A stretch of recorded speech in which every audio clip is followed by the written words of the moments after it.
Wilan thật nập mấy Langmeing Baptist Church School Ministry may punyo ya yang salam chay ne tamna. Happy Mother's Day.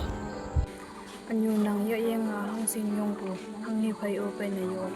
Puno na nga ajing ne awang ba doctor. Kawang nga anyo ta kay sang ma po yan ang dulo. Anyo ya yang hay kan bu nga ayan nga na. Anyo nang may buje nga ching de among chang may ang na. Ching na anyo kawang de yut na.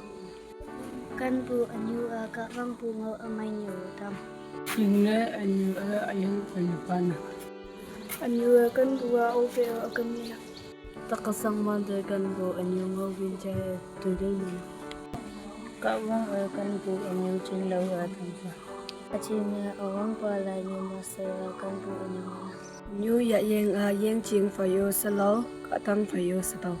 Anyo yak mo na may no ko hay yung doktor ang mga. Nang ha sum ate ha ne tam nang anyu nang min yom na.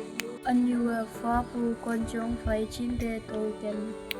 Tôi yan lak jing ne hang ngồi yen nhâm vào vang nhắc vang ngày. Anyo yan ang pu nyoy may taw mang tu lo yan may. Chayong ya yung da vong sem au la kan bu anyo yung ta.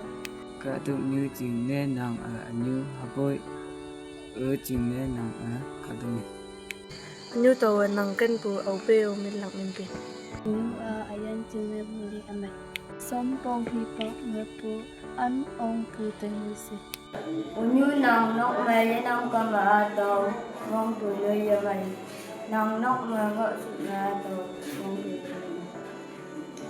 Anyo kan bu lak ching ye nang ba kan na.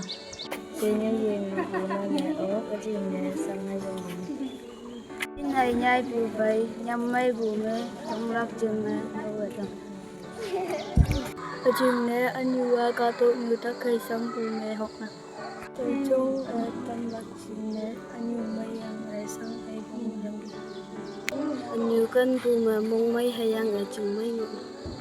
Anyo taw nang fay ngok wan te hangi te o yin ya. Kan bu anyo chilo po ang tabba se ka awang da yum na.